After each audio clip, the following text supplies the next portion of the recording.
Վաշինգտոնյան պայմանավորություններից եւ տարածաշրջանում որակապես նոր իրողությունների հաստատումից հետո առաջին տարածաշրջանային միջազգային ֆորմատն էր,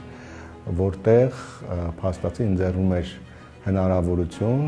տարբեր տարածաշրջաններից, տարածաշրջանի տարբեր երկրներից փորձագիտական մակարդակով քննարկել ստեղծված միջավայրը եւ խաղաղության գործընթացի հնարավորությունները։ Արդյունքում ձևավորել են որոշակի տրամադրություններ տարածաշրջանում ձևավորված միջավայրի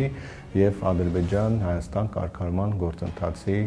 վերաբերյալ եւ այդ տրամադրությունները կարելի է դասակարգել մի քանի ուղղությամբ։ Առաջինը այն դերակատարները ներկայացնող փորձագետների մոտեցումներն են,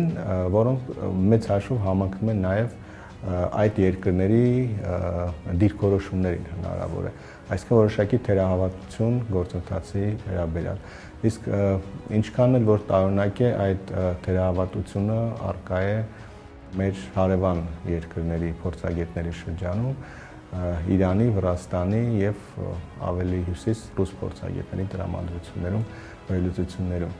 Այսինքն կա մեծ անվստահություն, որ ի վերջո Ադրբեջանը կհրաժարվի գործընթացից, Թուրքիայի աջակցությամբ կփոխի դիրքորոշումը եւ կշարունակի Հայաստանի նոր պահանջներ ներկայացնելու մոտեցումը։ Մյուս կարևոր ուղղությունը, որը ակնկալվում է ոչ միայն ռուս փորձագետների շրջանում կամ կանխատեսումը, որ կա ռուս փորձագետների շրջանում, դա Ռուսաստանի հնարավոր միջամտությունն է process-ին, այսինքն ուկրաինական պատերազմի ավարտից հետո Ռուսաստանի դերակատարման ակտիվություն, որը կարող է խոչընդոտել TRIPS ծրագրի իրականացումը եւ Ադրբեջան-Հայաստան կարգավորման գործընթացը։